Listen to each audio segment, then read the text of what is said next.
where do we start, like in terms of building these models? The most important thing we had in common was the vision of a platform that could like lift the cognitive burden of the coaches when it came to the computational side of the training planning. We started working on the logic. The question was, and is still today, what's the best session that I need to do today or tomorrow? That is not a trivial question at all. It includes some considerations, of course. So we started from trying to simplify the problem and let the athlete or the coach define a race target in weeks from now. So the problem was to prescribe a session today that could be instrumental for the performance in weeks from now. There is a generic planning. So we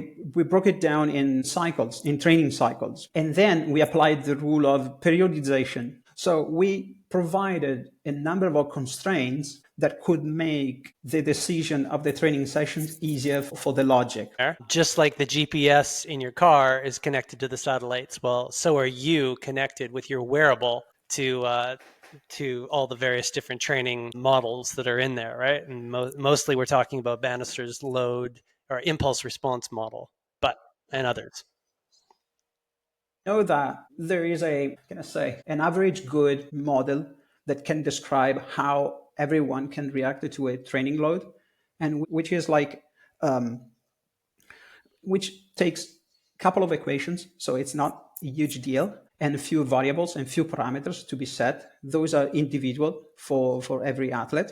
So you can drive your training logic based on those equations to maximize your form for your race day. Then, is this model going to be good to predict? Let's take, for example, you estimated the training load, and you can estimate the chronic training load as a response, the acute training load as a response, and the difference of them will be the form. This is the form I was talking about, like basic functioning of the Banister model.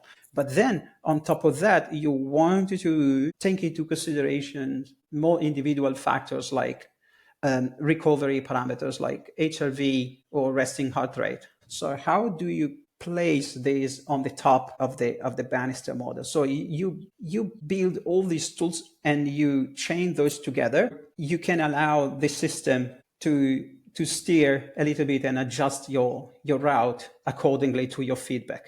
So this is the way you solve this problem. And I was mentioning it was also the matter of helping the model to get to the solution by providing building blocks like cycles. If you give like the model some prior knowledge about the system, then all of a sudden you know that the model is going to deviate from the average behavior because it's going to adapt to the different individualities, but the core behavior is still there. So you can open all of a sudden the box and you can say, okay, the model gave that response because that reason. So to me, it's also a safety measure.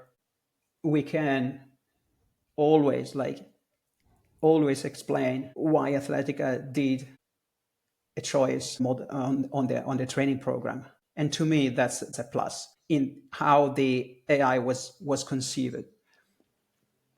You know, this is a well-known principle in modeling, which is called the priors. And again, to make an analogy, but we did the same analogy a couple of years ago and it's still standing. And this is what I love about Athletica is that the prior knowledge is there. So we are trying to bring HIIT science and encode it in a training program that can lift the computational burden and the memorization burden from the coach heads so they can spare some time and devote more time to tasks that only them can do. This is my mission.